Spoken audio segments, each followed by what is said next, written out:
Detroit Entertainment and Sports presents Motor City Music, Big 3 in Music, Our Legacy.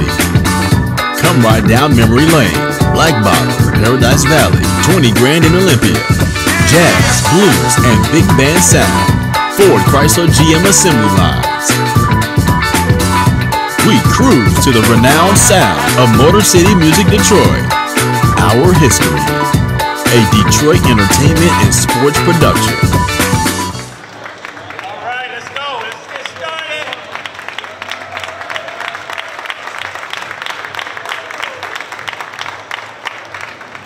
Welcome to the 100th centennial anniversary of the founding of the Detroit Stars in 1919.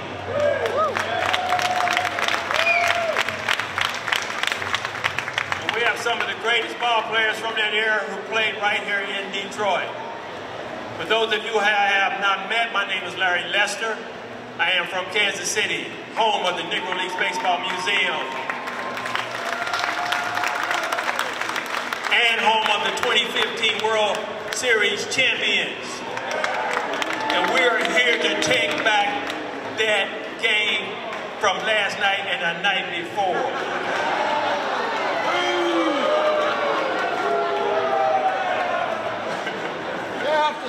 But we also have some other champions here on stage. Raise your hand when I introduce you. The man with the platinum afro. The original. All the way from West Point, Mississippi. Played for the Detroit Stars and the Kansas City Monarchs. Middle infielder by the name of the original Johnny Walker. Raise your hand.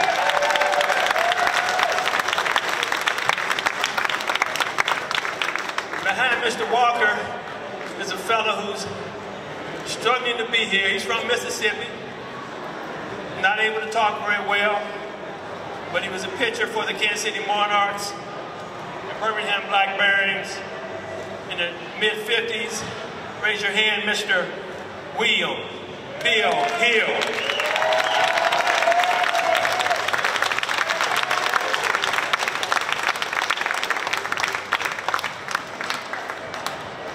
Our next man is this native from Detroit. Holds the record at Wayne State University for the highest batting average ever. Playing under the name of Blazer Johnson to protect his college eligibility. Yeah. He coached American League batting champion Alex Johnson and Detroit Tiger great Willie Horton in high school. Yeah. Played for many teams, the Detroit Wolves, Carmen Cardinals out of the Mandak League in Canadian baseball. I played with the Toledo Rays and the Cubs. Welcome the great native from Detroit, Ron Schoolboy East Teasley.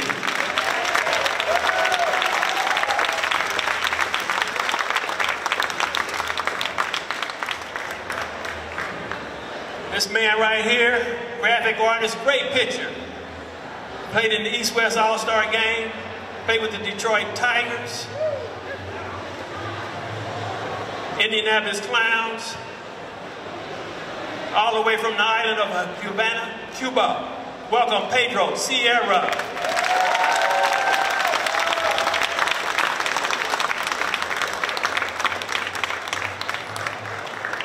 This fella here in the wheelchair is from Cleveland, Ohio. Great outfielder. Played for the Detroit Stars. His son played in the NFL. He coached more than 25 teams to amateur baseball championships. They call him Coach O. Welcome, Mr. Walt Owens.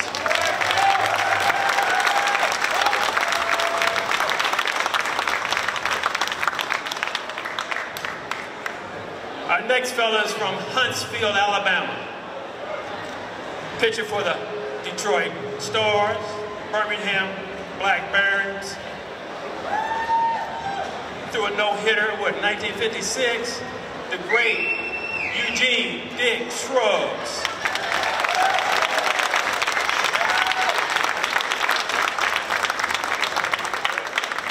This fella right here, he's from Willie Mays' hometown of Fairfield, Alabama. Speedy outfielder, Kansas City Monarchs, Birmingham Black Barons. Went into the Minnesota Twins organization. Great speedy outfielder. Welcome, the great Jake Sanders.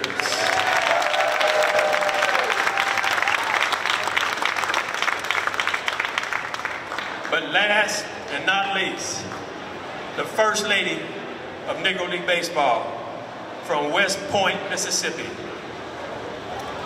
She is the last living, surviving owner of a Negro League team, male or female.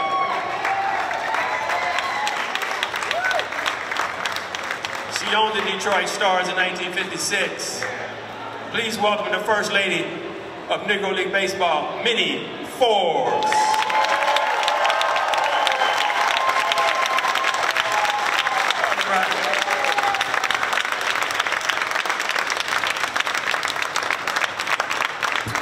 Motor City Music, Fox, Olympia, 20 Grand, Paradise Valley, Little Caesar Arena. The legacy continues.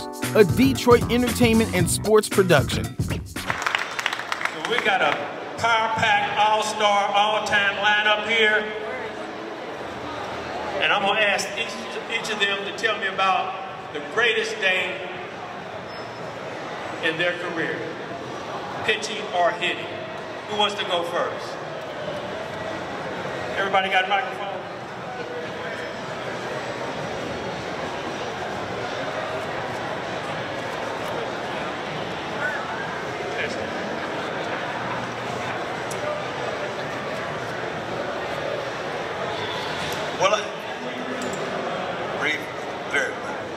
Well, one of my greatest days of baseball was when I was a young fellow and I went up to play with the Kansas City Monarchs.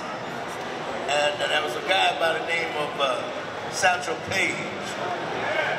And meeting Satchel Paige and knowing Satchel Paige and just playing second base behind Satchel Paige was one of my thrills of my life. And I'll never forget that.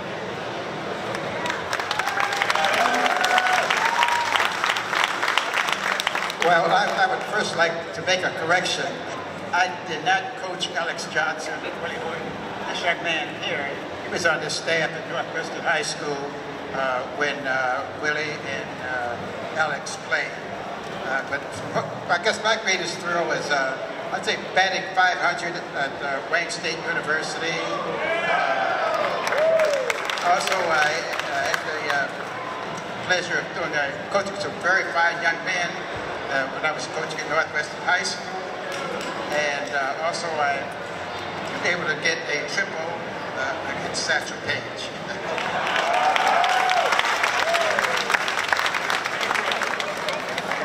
Well, I have a couple of things that I made in my lifetime. The first time was getting on the plane from Cuba as a young kid to come to play in the Negro League. Managed a team called Indianapolis Clowns that was managed by the great Oscar Charleston. Then the second thing was happened that it's a sad moment because Oscar Charleston died, but then 1955 I started playing for the Detroit Stars. And needless to say, the most great was being selected to the All-Star game in 1956 as a member of the Detroit Star team. That's one of the things that I always remember and tell everybody. I take pride in it, but I would be remiss if I don't want to say this, that I'm so proud to be part of that legacy of the Negro League, to ride the shoulders of those who came before me, and also to have been a member of a team with to have the best looking owner of the Negro League.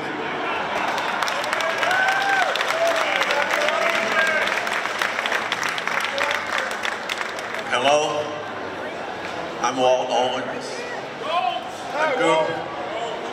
I grew up in Detroit, coached at Northwestern High School, Cass Tech, Denby. I had the pleasure of coaching Willie Horton and Alex Johnson at the same time. Also, Lenny Green. I played with Lenny Green. I won 3 championships at Denby, 1 at Northwestern. I was on the Western Michigan relay team that broke the Mid-American Conference record. I had a big day against Dave DeBuscher, 3 triples. That sort of got things started. And I'm at Northern Illinois University. I became the baseball coach, the basketball coach. I was on the relay team that broke the Mid-American Conference record. And last week they told me they were going to name the baseball field after me at Northern Illinois.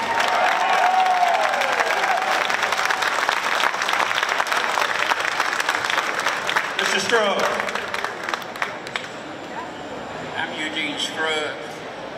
My greatest moment in baseball, I remember just a little bit about it, but I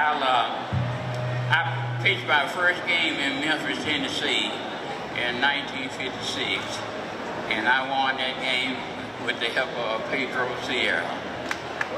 And it was a joyful time of baseball. I love baseball, and I always have, and I always will. Before we celebrate the freedom most Americans have, we must fight for the freedom all Americans deserve. Because all lives can't matter until Black lives matter.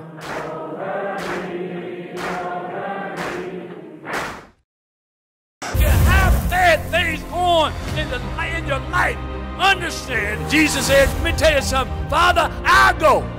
If you give me up. I'm saying to you, my son, somehow, some kind of way, we got to deal with it. Jesus is really speaking to the church.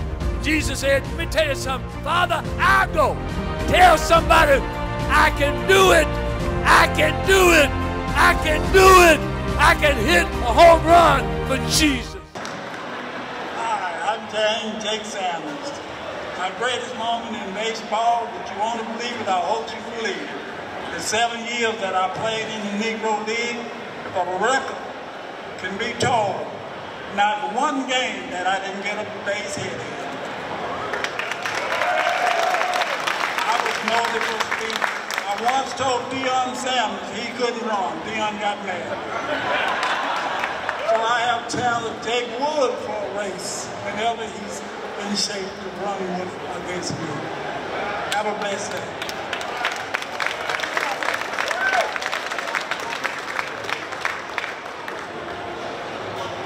Here comes Shy Minnie Forbes. Give it up for the First Lady.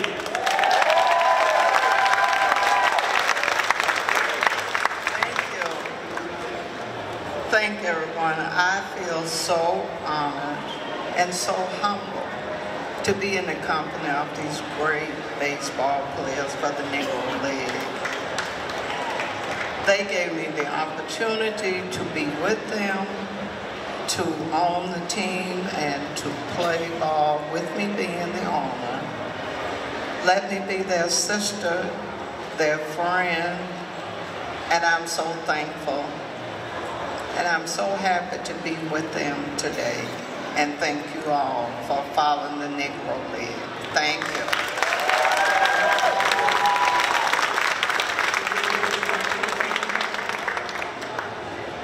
Stay right there.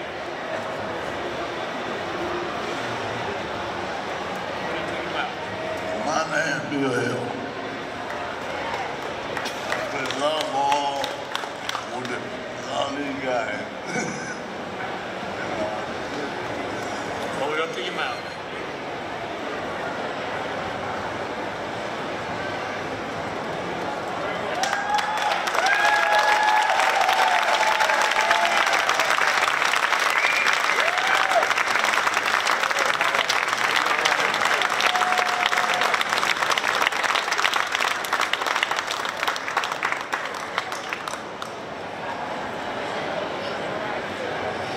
Yeah, they are, well, anyway, we'll all get there someday.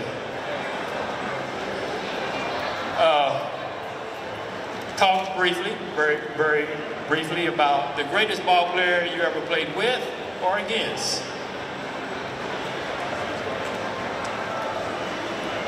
Well, I can say, being a young fella, I don't think, I thought Satch was one of the best coming up.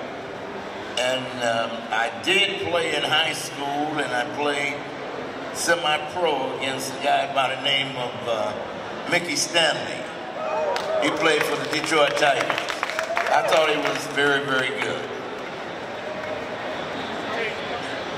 Well, I had the opportunity of the pleasure to have played against a lot of outstanding players. Among them, when I was in high school, Billy Pierce from Highland Park, pitched 6 or 7 no-hitters in high school. Robert Roberts, I played against him when I was in college. When I was in the Navy, I played in the Navy on the island of Saipan. I faced a pitcher by the name of Mel Queen, pitched from Pittsburgh. I pitched, and then I bet against Satchel Paige, and a couple of other outstanding players I played against for Buck Leonard and Josh Gibson, and of course Satchel Paige. Well, like I mentioned earlier, to me it was an honor to be coached by the great Oscar Charleston, who have played baseball in Cuba many years there. And one of the outstanding things, my experience in the Negro Leagues, even though I spoke English, it was the nurturing things that the players had. Oscar, when he came to the mound, he tried to practice his Spanish and say, "Chico, hombre no gusta curva," and the guys are like curveball. But it was great. But one of my memories of great baseball player, I got to go to my homeboy, Minnie Minoso, who was my idol, like most of the idol players and the guys in Cuba. But it wasn't the most incredible and thrilling moment. It was that in 1972, I was playing in the Mexican League, and I had to face Minnie Minoso, my idol, who was playing on another team there. That's something unforgettable. Thank you.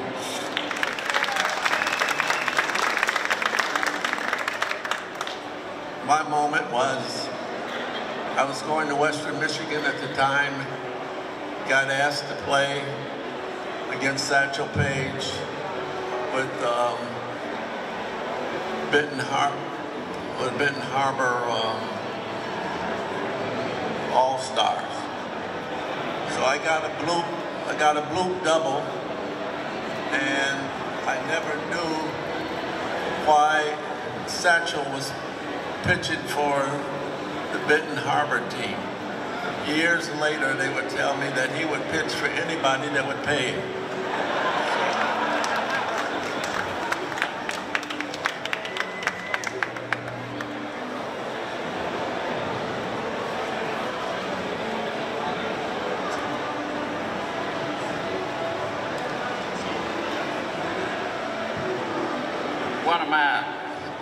One of my games that I can remember of,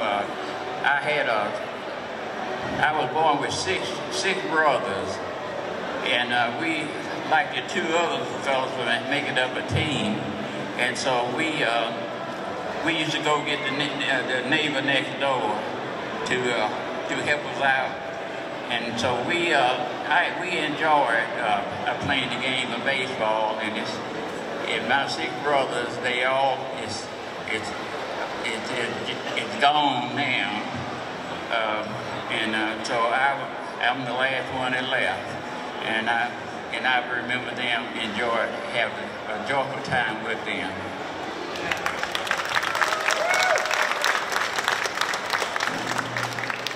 My greatest moment, Jake Sanders here, Jake the Snake, was against Willie Mays, my hometown boy. Same high school, but it was a sandlot game, but that was my greatest moment, to play up against Willie Mays.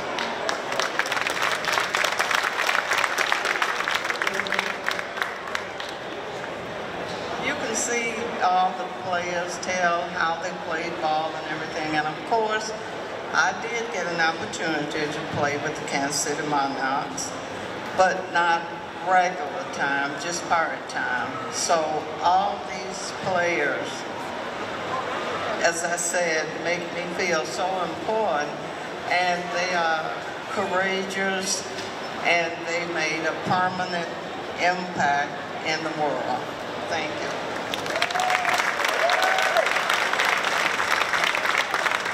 Mrs. Forbes is being shy. She's one of 6 ladies to play in the Negro Leagues. She was a third baseman in a hot corner. She could pick it.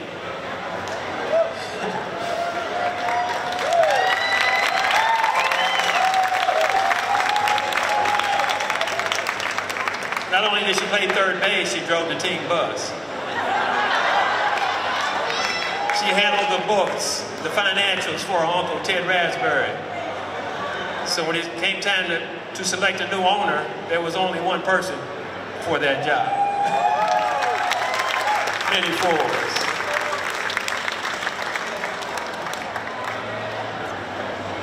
The original Johnny Walker. Tell us how you're related to the First Lady.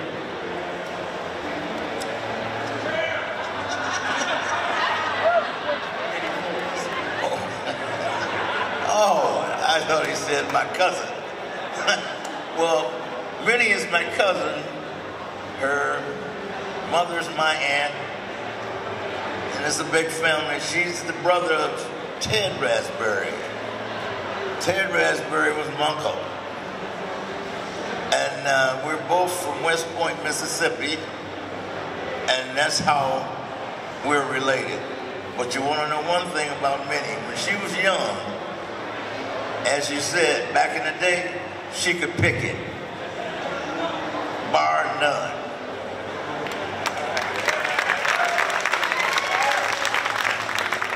Mr. Teasley, you got so many great stories. You played with so many great people, players. You played some of your career in Canada, the Detroit Wolves. Can you talk a little bit about some highlights of your career? Well, also, one other person I played with, I didn't mention, I played with the great Turkey Stearns. In 1945, we played together in Toledo. And one of the highlights of that game was that Turkey scored from first base on a single at the age of 45.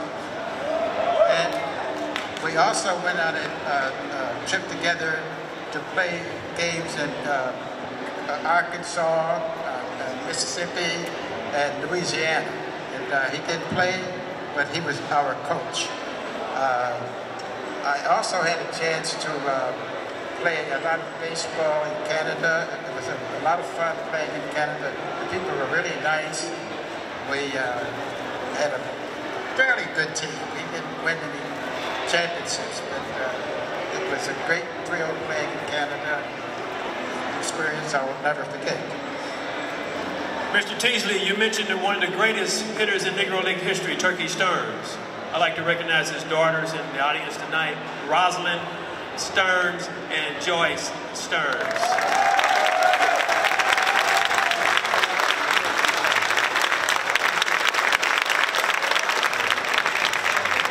But before I let you go, Mr. Teasley, there was another slugger in the Negro Leagues by the name of Josh Gibson. Tell us about him. Well, I recall one year we were playing a series of games in the Midwest, and the manager of the team told me that we were going to seek out the oldest person at the game and ask them who hit the longest home run in this particular ballpark. And actually, we did this in several cities. And in every city, they said that Josh Gibson hit the longest home run. He'd always point to some far distance and say that he hit the ball a tremendous distance. And also, Larry was telling me, too, that he's going to try to find out who hit the most home runs, Josh Gibson or Turkey Stearns. Are you still researching that? Yes, we are. And it's a close race. And there's no losers. One other thing, I also played on a team with Minnie Minoso when I was playing with the New York Cubans. He was an outstanding player. Played in, I think, 5 different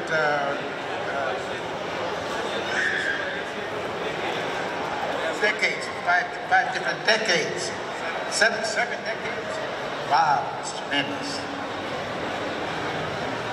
Well, one of the things that I want to throw out, one of the proudest things that I have also in my baseball career,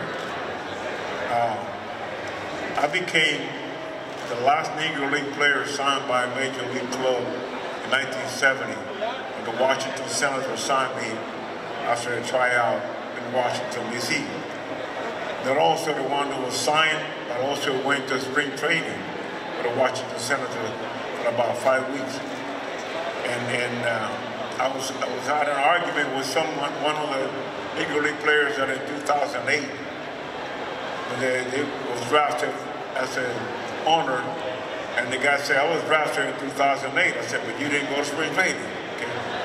But the one thing that stands in my mind, and I want to say this about Satchel Paige, who I met in 1966. I was in the minor league system at that time with the Minnesota Twins. Satchel Paige, in 1966, who knows how old he was, okay? He was pitching exhibition stint around the area. So he pitched a couple of innings in Spartanburg, South Carolina, and he told the guys, I'll give you $1,000 if I throw 4 straight balls, if I go to 3-2 count, or if you hit the ball out of the ballpark. It went down to $100. We got a base hit that he couldn't catch a ground ball.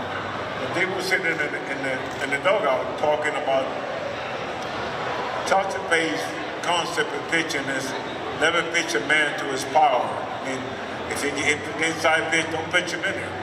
So the conversation started about the Ted Williams shift. You know, people moving this way. So I said to him, Mr. Page, if you know the guy power, which way does he hit? Why can't you pitch him inside to where the shift is? He put his hands on my shoulder and he said, son, you know how damn far he's gonna hit it over everybody.